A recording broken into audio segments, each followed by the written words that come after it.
Volvo has come a long way from the boxy 240 wagon of the 1970s. The design now is much curvier, more modern. Let's take a look at it in the 2013 Volvo XC60.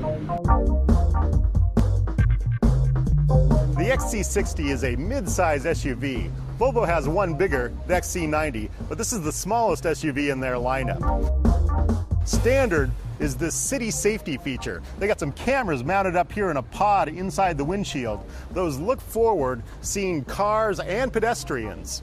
At slow speeds, 20 miles an hour or less, the city safety system will actually bring the car to a complete stop if it's about to hit something.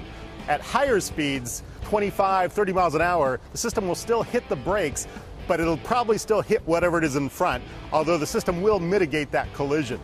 Volvo makes a few other driver assistance features available on the XC60. One is adaptive cruise control, which puts a little radar sensor out in front in the grille. There's also a blind spot monitoring system, which when you have a car to either side of the Volvo back in the blind spot, it'll light up an icon in the side view mirror so you can see if there's a car in that blind spot without turning your head around. And in the cabin, Volvo has your basic cabin tech suite. We've got a navigation system that's based on flash memories. We've got a Bluetooth phone system, and we've got some digital audio sources with a USB port in the console here. I like the looks of the maps in the navigation system. It's a really clean design, and you kind of expect that from Volvo. But this whole interface here, these buttons and dials, it's a little bizarre to figure out. You know, you don't really know where to start. There's a dial over here with a menu button on top, so you hit that, and it suddenly brings you to your navigation menu, which gives you your destination options. So if I roll it around, choose the menu item for set destination, I get more options here. I get address, so let me do that. And then I get a selection of city, street, number. And so if I try to put in a city here, I get this rotary input thing, and it's really kind of tedious to use. You have to roll this dial around to each letter. Navigation, go to address. You can also use voice command to enter in a destination, but then you actually have to say the city, the street, and the number each separately as a separate component. And that's a little tedious too, but it is faster than using this dial. And I've got a USB drive full of music plugged into the USB port here. So I'm seeing the current track that's playing on this screen. But how do I select music? How do I get to my folder list from that USB drive? Now, if I had an iOS device plugged into that USB port, it'd actually show a music library with album, artist, genre, that sort of thing, which is a better interface. It doesn't do that for USB drive. Volvo does put HD radio in here, which is nice.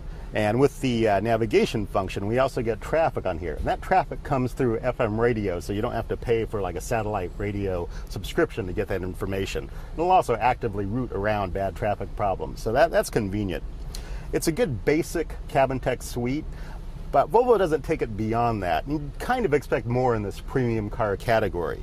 And it also has Bluetooth streaming, so I can just keep my phone in my pocket and have the music streamed to the stereo. That stereo, of course, you see the PS label here. That means premium sound.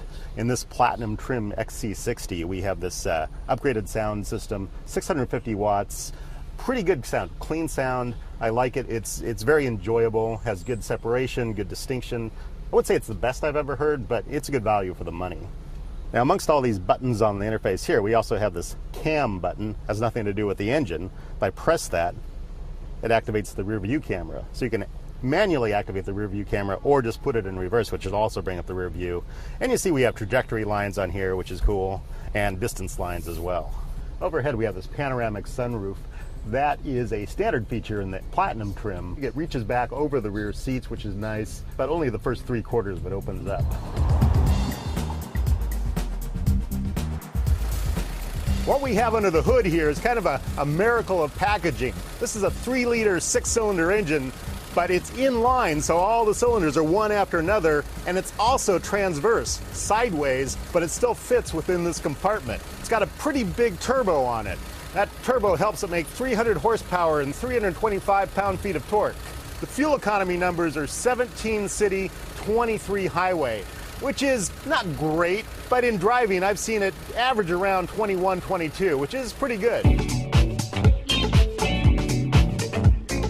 This XC60 drives pretty easily. Because of the turbos, it generally gives decent power. It takes a little moment to kick in, but then it starts. There's a bit of travel in the suspension.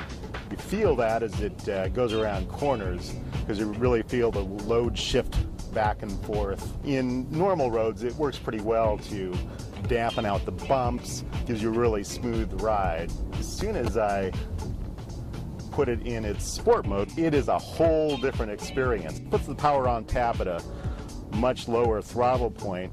Because of the fact that the sport mode also doesn't make the suspension any better, it's an interesting sensation. It makes this car a little harder to control.